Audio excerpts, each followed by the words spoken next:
எல்லோருக்கும் இனிமையான காலை வணக்கங்கள்.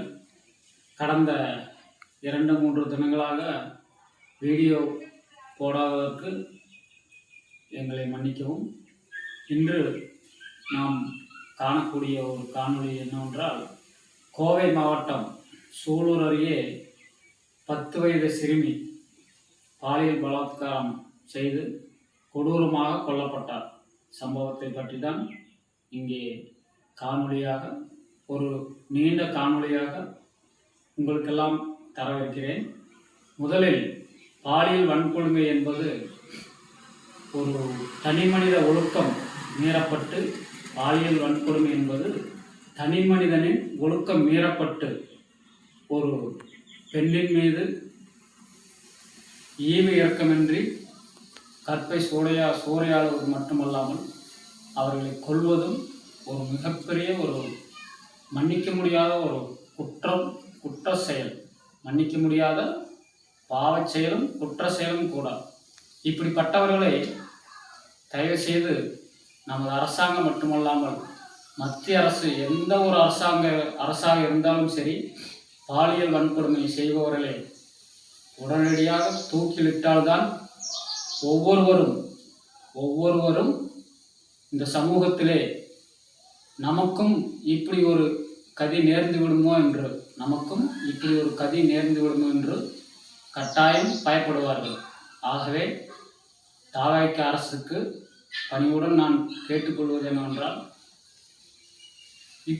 இவ்வளவு ஒரு கொடூரமான செயலை செய்த அந்த காமுகனை கட்டாயம் தூக்கிலிட வேண்டும். இது ஒன்றுதான் என்னுடைய ஒரு ஆணித்தரமான ஒரு வாதம்.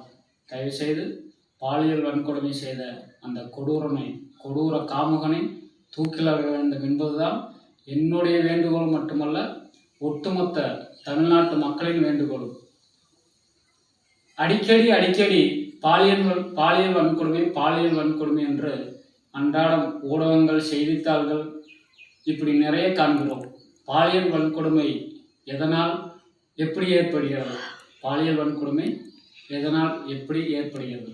அதாவது, முன்னொரு காலத்திலே, கிட்டத்தட்ட 15-20 வருடங்களுக்கு முன்பெல்லாம் கற்பு என்பது, அதாவது காமம் உடலுறவு என்பது இலைமறை காயாகத்தான் இருந்ததே ஒழிய, முன்பொரு காலத்திலே கிட்டத்தட்ட ஒரு 20 வருடங்களுக்கு முன்பாக காமம் என்பதும் உடலுறவு என்பதும் ஒரு இலைமறை காயாக, அதாவது ஒதுக்குப்புறத்திலே இலைமறை காயாகத்தான் நம்மளுடைய தமிழர் பண்பாடு அப்படிதான் நடந்து வந்தது. ஆனால் இப்போதெல்லாம் அந்த நிலைமையெல்லாம் மாறி, தொழில் வளர்ச்சி, நாகரிக வளர்ச்சி, தொழில்நுட்பம் அப்படி என்று எத்தனையோ நாகரிக முன்னேற்றங்களில் நாம் வளர்ந்தாலும் கூட, நமது இளைஞர்கள் போதை என்கிற வஸ்துக்கு அடிமையாகி அதன் மூலம் காமம் என்கிற ஒரு மிகப்பெரிய ஒரு கொடூரமான செயலை செய்ய துணிகிறான்.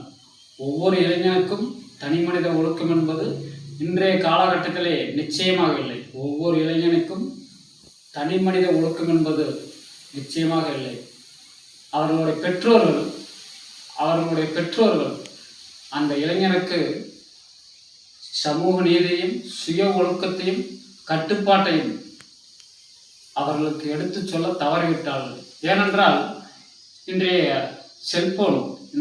செல்போன் வந்ததிலிருந்து ஒவ்வொரு தனி மனிதனும் தனித்தனிக்காகத்தான் பிரிந்து கிடக்கிறார்களே ஒழிய, செல்போன் வந்ததிலிருந்து ஒவ்வொரு தனி மனிதனும் தனித்தனியாகத்தான் பிரிந்து கிடக்கிறார்களே தவிர ஒன்றாக ஓரிடத்திலே உட்கார்ந்து அமர்ந்து தங்களுடைய உணர்ச்சிகளை பகிர்ந்து கொள்வதே இல்லை. அதனால்தானே என்னவோ இந்த இளைஞர்கள் தரிகெட்டு போகிறார்கள், திசை மாறி போகிறார்கள். போதை என்கின்ற பழக்கத்திற்கு அடிமையாகி தங்களுடைய வாழ்க்கைகளை பாழாக்கி கொள்கிறார்கள். அப்படிப்பட்ட ஒரு நிலை மாற வேண்டும். ஒரு தனிமனித ஒழுக்கம் நிறைந்த சமுதாயமாக இந்த நாடு மாற வேண்டும். தயவு செய்து தாவேக அரசுக்கு நான் கேட்டுக்கொள்வது என்னவென்றால், பாலியல் வன்கொடுமை செய்த அந்த காம கொடூரனை நிச்சயம் தூக்கிலிட வேண்டும். தூக்கிலிடுவீர்கள் என்று இந்த காணொளியை விஜய் அவர்களுக்கு சென்று சேரும் வரை அனைவரும் பகிருங்கள். நன்றி, வணக்கம்.